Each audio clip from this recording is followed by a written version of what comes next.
मैं जानना चाहता हूँ आपके अनुसार, यहाँ पर ना कई बार एक अपलाइन डाउनलाइन की नहीं बनती है, तो वो जिद कर लेता है डाउनलाइन मुझे अपलाइन बदलना है, मुझे अपलाइन बदलना है, मैं कहीं दूसरी जगह जाऊंगा, मुझे दूसरे अपलाइन के साथ काम करना है। ये आपके अनुसार कहाँ तक सही है? एक्चुअल सर ये बहुत बड़ी प्रॉब्लम है और हर 3-4 दिन इसकी मीटिंग हम लोग कर रहे हैं। अच्छा, आप भी करते हो? अच्छा आज सर लोग से पूछिए तो कंपनी से नाराज नहीं है, प्रोडक्ट से नाराज नहीं है, उनको संजीव सर बहुत अच्छे लगते हैं, एसलीपीएस बहुत अच्छी लगती है। बोला फिर भाई धंधा क्यों नहीं कर रहा है? बोला अपलाइन से नाराजगी है। अच्छा मैं मानता हूँ इसमें अपलाइन जो है उसका हो सकता है 10% मतलब प्रॉब्लम हो, 50 हो, 60 हो, 70 हो। लेकिन मुझे सर इस पे ना एक कहानी याद आती है, मैं थोड़ा सा सर चाहूँगा बताना। एक बार क्या था, अरब का बहुत बड़ा आदमी था और उसने सोचा कि मैं गुरु की तलाश करता हूँ, जुनैद। उसने गुरु की तलाश करने के लिए ठानी कि मैं अपने जीवन में एक अच्छा गुरु बनाता हूँ।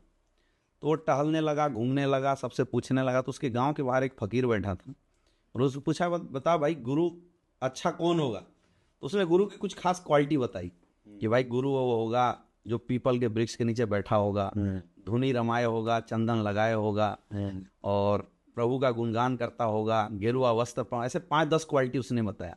बोले ये क्वालिटी जिसके अंदर होगी ना तो उसको अपना गुरु बनाने लगा, तेरा जिंदगी चल जाएगा। अब वो क्वालिटी माइंड में रख के और घूमना शुरू किया। वो कहीं जाए तो कोई धुनी रमाए तो पीपल का वृक्ष नहीं था, कोई इंसान कहीं किसी के पास जाए तो वो पीपल के वृक्ष के नीचे बैठा लेकिन वो गेरुआ वस्त्र में नहीं था। उसने अपने जीवन के 20 साल गुजार दिए लेकिन उसको गुरु नहीं मिला। फिर थक हार के वो बड़ा परेशान हुआ, पूरे वर्ल्ड में ट्रेवल किया, उसको गुरु कहीं नहीं मिला। तो सोचा कि ये जो फकीर है ना उसने मेरे साथ गेम किया है, आज कुछ भी हो जाए फकीर को मजा से चखाएंगे। वो वापस लौट रहा था और फकीर के पास जाने वाला था। जैसे 100 कदम खड़ा था उसने देखा पीपल का पेड़, उसके नीचे एक आदमी बैठा हुआ है। उसने गेरुआ वस्त्र पहने हैं, चंदन लगाए हैं, धुनी रमाए हुए हैं। उसने देखा कि जो क्वालिटी बताया गया था वो क्वालिटी लिए वही फकीर बैठा था। वो तुरंत उसके चरणों में जा गिर पड़ा और बोला कि आपने 20 साल मेरे क्यों बर्बाद किए? उसने बताया बेटा अगर तू गुरु की 20 साल तलाश नहीं करता ना तो तू गुरु की महिमा समझ नहीं पाता कि गुरु का क्या रोल है और मैं तेरे गुरु बनने लायक हूँ या नहीं। मैं अगर तुझे बोल देता कि मैं ही तेरा गुरु हूँ तो शायद तुम उस वैल्यू नहीं हमें देता। हमारे डायरेक्ट सेलिंग में सर ऐसा ही कुछ है, जिसको आसानी से जो भी अपलाइन मिला हुआ है लोग उससे दुखी हैं। क्यों दुखी हैं?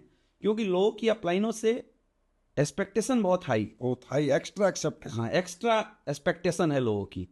और इस दुनिया के अंदर एक्स्ट्रा एक्सपेक्टेशन की सर कोई सीमा नहीं है, कोई नहीं पूरा कर सकता।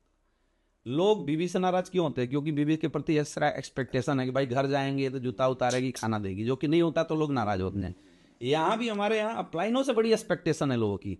अपलाइन मेरा 1 लाख चलाएगा, अपलाइन मेरा 2 लाख चलाएगा, अपलाइन मेरा खर्चा करेगा, अपलाइन मुझे समझाएगा। मैं निगेटिव हो सकता हूँ लेकिन अपलाइन जब निगेटिव हो तो मुझे क्यों नहीं समझाए? ये जो एक्स्ट्रा एक्सपेक्टेशन अपलाइन के प्रति है वही चीज़ है जो अपलाइन के प्रति निगेटिविटी डाल रहा है। अगर इस एक्स्ट्रा एक्सपेक्टेशन को समर्पण में बदल दिया जाए तो हर अपलाइन सर लोगों को अच्छा लगने लगेगा। और मैं बोलता हूं सर इस दुनिया के अंदर हर इंसान के अंदर अच्छाई है और हर इंसान के अंदर बुराई है। आप जिसके क्लोज हैं उसकी बुराई आपको दिख जाती है और जिससे दूर हैं उसकी बुराई आपको दिखती नहीं। कई लोगों को मैंने देखा जो इस अपलाइन को छोड़ के दूसरे के पास गए तो वहां पता चला कि इससे 10 कमियां और ज्यादा थी। तो मेरा ऐसे डायरेक्ट सेलरों से एक ही रिक्वेस्ट है कि आपको आपके जीवन में ऊपर वाले ने जो अपलाइन दिया है, अपलाइन क्या है? अपलाइन एक भाव है। अपलाइन क्या है? अपलाइन एक फोटो है। आप उस अपलाइन को चाहो तो ग्राउंड में उतार के उससे मेहनत करा के कुछ हजार कुछ लाख रुपए कमा सकते हो, लेकिन आप चाहो तो उस अपलाइन को फोटो में लगा के उसके प्रति अपनी डाउनलाइन को समर्पित करके आप करोड़ों में कमा सकते हो। क्योंकि कोई गलत नहीं है। कई लोग बोलते सर मेरे अपलाइन ने ऐसे नहीं ऐसे कर दिया। मैं मानता हूं अपलाइन में गलतियां हो सकती है, लेकिन मेरा ऐसे लोगों से सवाल है कि क्या आप 100% परफेक्ट हैं? भाई आप में भी तो गलतियां हैं।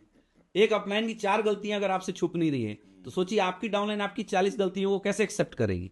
लेकिन एक समय कर सकती है। कब? जब आप अपलाइन की 4 गलतियों को एक्सेप्ट करेंगे ना तो आपकी डाउनलाइन देखेगी कि मेरे अपलाइन ने अपने अपलाइन की 4 गलतियों को एक्सेप्ट किया तो मैं भी इसकी 40 गलतियों को एक्सेप्ट कर लेता हूं।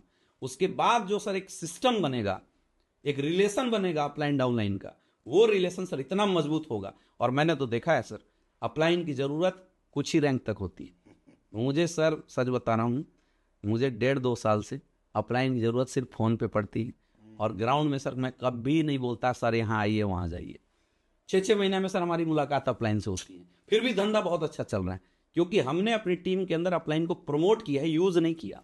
जो यूज करने वाले लोग हैं उनकी एक्सपेक्टेशन है वो दुखी हैं, जो प्रमोट करने वाले लोग हैं तो प्रमोट तो फोटो से भी हो जाता है, फिर कोई प्रॉब्लम नहीं है।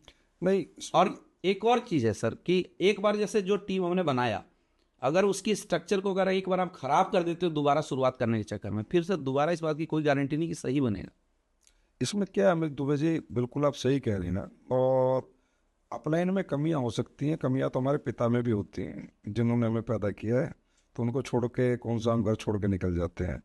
घर नहीं छोड़ना है, घर में बने रहना है। पिताजी कब सुधर जाए पता नहीं, बिल्कुल। पिताजी में कब करेक्शन आ जाए पता नहीं। घर ही छोड़ दिया तो फिर भटकना ही पड़ेगा। तो घर होती है आपकी कंपनी। अब कुछ लोगों ने कंपनी से चले गए और उनको मेरे तक फोन आया, मुझ तक बात हुई है, सर कंपनी से दिक्कत नहीं, आपसे दिक्कत नहीं, अप्लाइन से दिक्कत है। अरे बेटा, अप्लाइन से दिक्कत है तो तूने घर क्यों छोड़ा? घर में बना रहता। अप्लाइन तो स्पॉन्सर अप्लाइन भी मिल सकता था, उससे ऊपर भी मिल सकता था, और क्या पता बिना अप्लाइन के भी तू ग्रोथ कर जाता। बिल्कुल। क्योंकि इम्पोर्टेंस तो प्लेटफॉर्म की है, प्लेटफॉर्म ही छोड़ दिया। और क्या पता कल तेरा अप्लाइन ही वो प्लेटफॉर्म छोड़ते, फिर पश्चाताप होगा, यार अप्लाइन ही भी नहीं रहा, मैं भी छोड़ के आ गया, मैं भी बर्बाद हो गया। तो प्लेटफॉर्म से दूर कभी ना जाना। और अपलाइन कैसा भी हो, इंतजार करो, एक दिन आएगा वो भी समझेगा। वो भी तो एक व्यक्ति है, मनुष्य है, उसमें भी तो अनमेच्योरिटी हो सकती है, इम्परफेक्शन हो सकता है, इतना एजुकेशन उसके पास नहीं मिली होगी, एक दिन आता है। लेकिन सब सुधर जाते हो। मैं आज अपने आप को बड़ा खुशनसीब मानता हूँ कि मैं इसलिए बैठा हूँ, मेरा कोई अपलाइन नहीं। अपलाइन फ्री बिजनेस किया मैंने। जी जी। क्यों? अपलाइन हो तो पॉजिटिव एनर्जी के लिए हो। जो व्यक्ति अपलाइन के साथ पॉजिटिव रहता है वही बड़ा बनता है। और हमारी संस्था में सर सबसे अच्छी बात है कि हमारे लाइन ऑफ स्पॉन्सर में कई अपलाइन है लोगों के लिए, तो अगर एक से प्रॉब्लम है तो भाई दूसरे को आप अपलाइन मान के काम कीजिए। पर अपलाइन बदलना आपके आपके अनुसार सही नहीं। बिल्कुल सही नहीं।